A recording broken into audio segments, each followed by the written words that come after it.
How you doing, sir? I'm doing good. How are you? Good. Where we at, my man? Bradenton, Florida.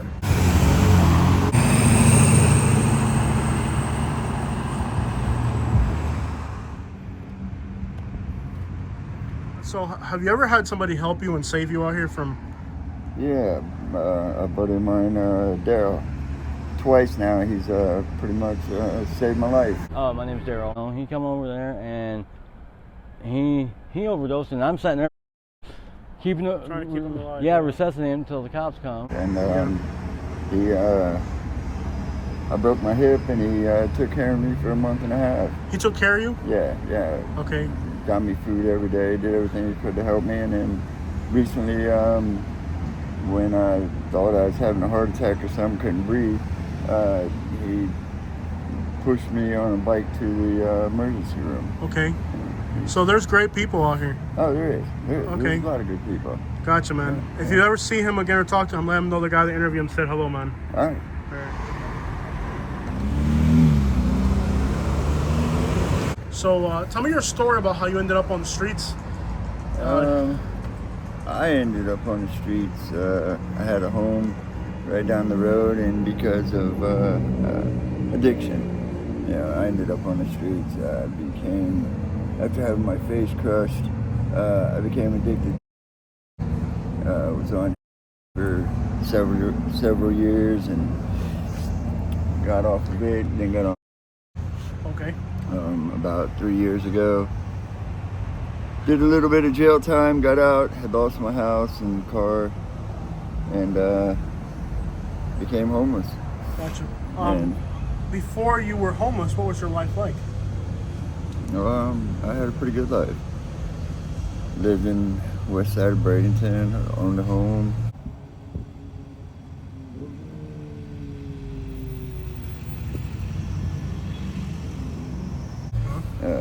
Separated from her girlfriend after 15 years, and just kind of went downhill from there.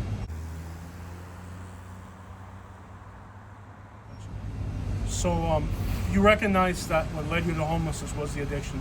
Oh yeah, for sure. That's usually what it is for a lot of people, but they struggle to admit it. Right. No, you seem to be kind of aware of yeah, what led to that. I definitely know addiction got me here, and after struggling with addiction for a lot of years, I recently became ill with heart failure from long-term drug addiction, and now I'm dealing with that. I've been in and out of the hospital the last couple of weeks, and don't know what's gonna happen. So the scars on the hands are from the addiction? Yeah. Okay. Yep. Did you ever think that when you started consuming it would lead to this? No, not at all. What were your thoughts when you thought it was cool, or were you just around the wrong people? It honestly started with being addicted to from having my face crushed. Okay, so it was like the doctors? Yeah, I was prescribed them. And then the whole pill mill thing started, and I got on like a lot of people, and then it led to 7 years of addiction. Wow. So you're telling me that before your injury, you had never experimented with any of this stuff? Well, weed. Okay, but it wasn't serious. Right, never any strong. So basically, you acknowledge that legitimately going to a doctor and getting a legally prescribed medication led to the situation where you're in now. Yes. Well, Kind of kickstarted it. kickstarted, okay. Yeah. I mean, it definitely got me addicted. Okay. Yeah. How long have you been in this situation though? Well, I've been homeless a couple years. A couple of years? Yeah. Do you ever miss what your life was like before? Not necessarily. No? No. I mean, you get a little tired of this lifestyle, but there's also kind of a freedom about it. Okay, so there are some things about living on the streets that you like like the sense of freedom. Can you describe what that is? Just, I guess, not the responsibilities that a lot of people have. Okay. Being tied down to a mortgage, like I have most of my life, and Okay. just the freedom of not having to answer to anybody at any time, really. Gotcha. Right. But do you think the price for that is being, all the hardships that come along with homelessness? Because that's a whole different package too, Right, but that's a choice. It really is a choice. Okay. I mean, because they do have a lot of programs that will get you off the streets if you want them. Okay. There is a lot of resources, and it's just up to the person to take advantage of them. Okay. And most people just choose not to. Okay. I mean, I could have been off the streets already when I was in the hospital.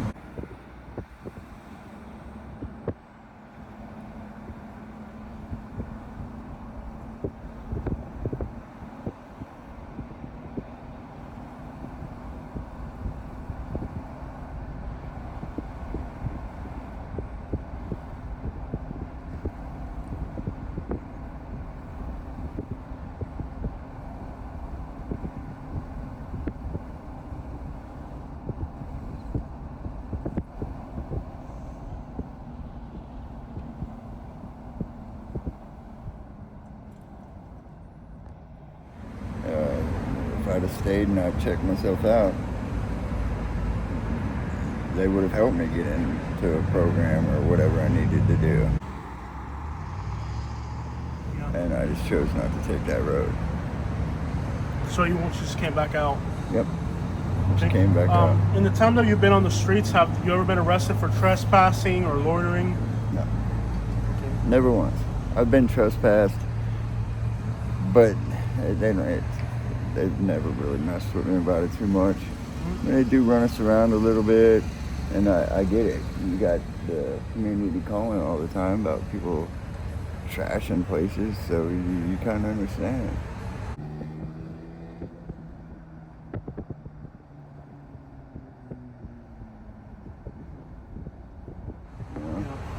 Yeah.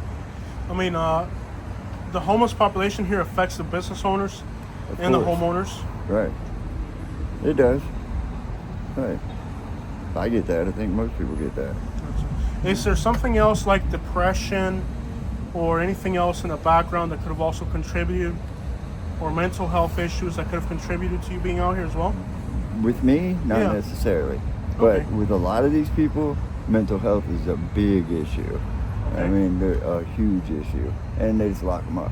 And that's not the answer. Do you think it's fair for somebody to get locked up who's mentally ill? When the cops arrest somebody who's mentally ill? That's according to what's going on, but I've seen situations where they're mentally ill and they just do things I don't agree with. They detain them in ways I don't think they should. They're obviously mentally ill, and Hey! Hey! You don't take that! You ain't gonna take that! You don't take that! I mean, they're protecting themselves, and obviously the person could do anything. Yeah. But there's sometimes I believe they shouldn't be locked up. But that's, I guess, the only option. I mean, don't you think there should be places for people who have mental disorders where they can go and get treatment? I mean, they're not criminals, they're sick. Right. And the majority of them out here, I believe, have a mental illness. A lot of them do. And I believe jail isn't always the answer. But what's it do? It's not helping anybody. I mean, it's not doing anything for anybody, really. It's locking somebody up, and a few months later they're back out. It's not helping. It's not helping addiction. It's not, they come right back out and do the same thing they were doing before. How have things changed here in Bradenton since that new law was implemented? Has anything changed at all, or is it still the same old? Pretty much the same. Okay. They just run us around a little bit more. Herd us from one end of the block to the other. That's about it.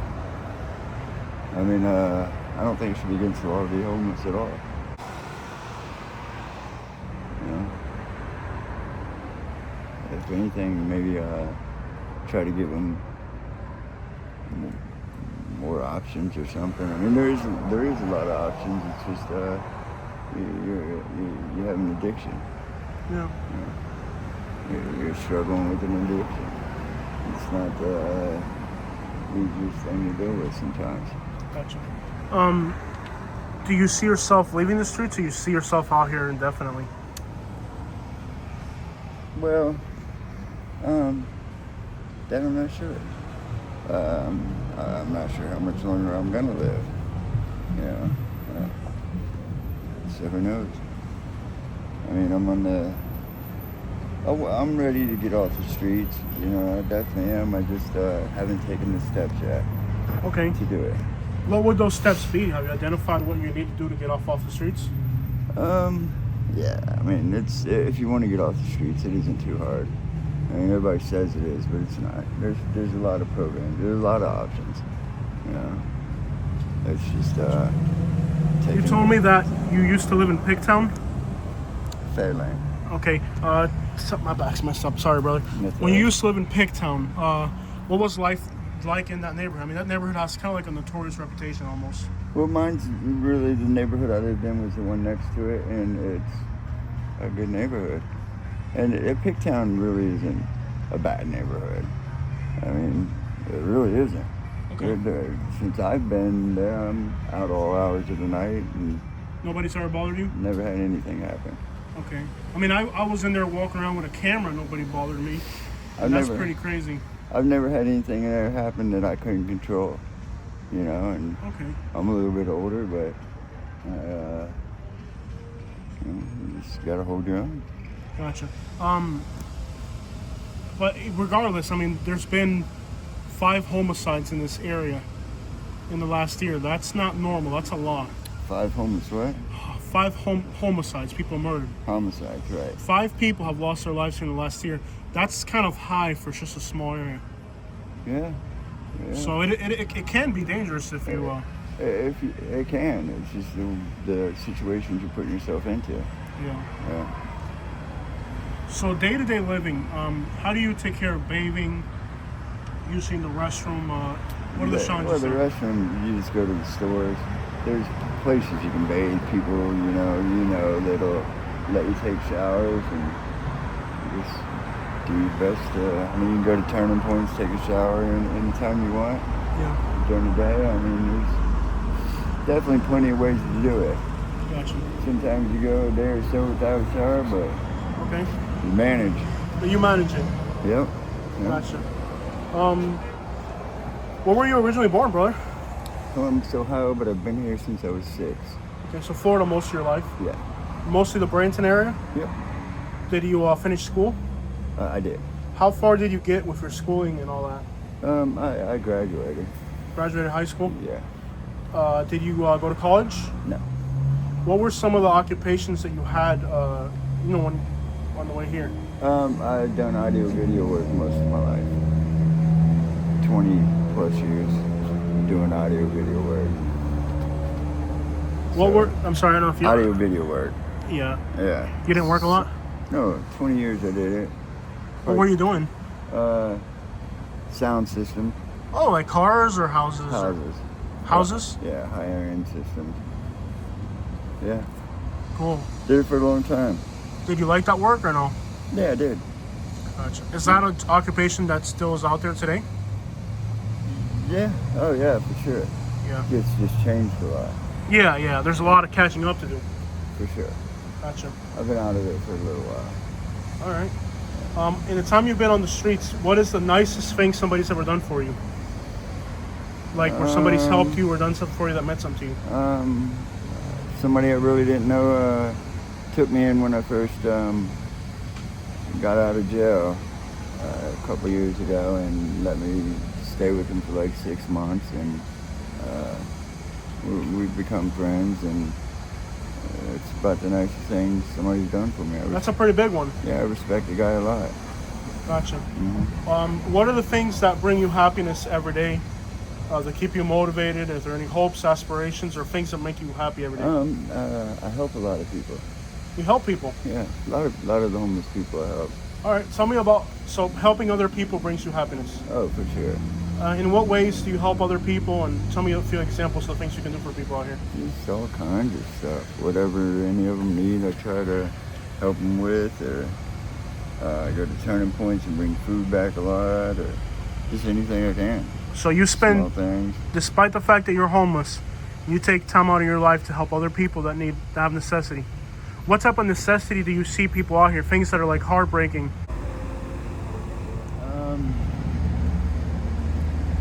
Well, there is all it is them putting a little effort into it, and there are the resources. Yeah. They just got to take advantage of them. Drug addiction changes people, and some of them become not necessarily, they're not bad people, they just do messed up things. Yeah, I agree with you. It's not that the people are bad. It's that they've made bad decisions and now they're stuck in a really crappy spot. Right. I definitely don't think that they're bad people. No. I just feel like sometimes they're victim of themselves. Exactly. A lot of them are orphans, so there's a lot of trauma. Yeah. You But know? a lot of them are still good people, and they don't go out robbing people. And there's like people look at homeless people and think automatically they're a bad person, and Yeah. that's not necessarily true at all. Yeah. There's a lot of them that are good people, and Yeah. would do anything to help anybody. And even most people that have a home don't even think about helping other people a lot of times. They don't even consider other people's necessities. But out here, the homeless people help each other out a lot. They do. Yeah, they do. Yeah, for sure. And the community does too. I mean, the community does do, I think, a lot for the homeless. They just, it's up to the homeless to take advantage of it. You know, there's people all the time bringing food and clothes and blankets, and Gotcha. yeah, and the community does help a lot. Gotcha. What would you say to somebody who has a home on how they should treat people that are out here?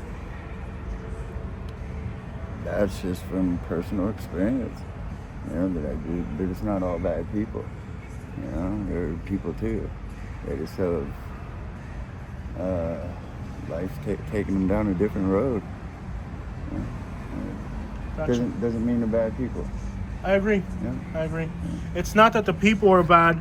It's that maybe the behavior isn't the best. It's not that the person's bad. It's their course of action that needs to be corrected. It doesn't mean that they're a bad person. And anybody has the ability to change their life at any moment if they feel like it. Of course, when you spend enough time out here, you can get illnesses, you can get sick, and then you have health complications that result from the continued use, continued addiction. I mean, I've seen people out here who've had amputations. Oh yeah. You know, they get a cut and it gets infected, and they can end up with an amputation or something from homelessness and addiction. Yeah. Yeah. You know? Really easy. Yeah. Really easy. Yeah, I've seen it a lot. Is there anything else you'd like to say to people before we finish today's video? No, I'm good. That's about it? Yep. Well, thank you so much for your time, brother. I really appreciate you talking to me All right. and sharing a little bit of your story. All right. Checking out from Bradenton.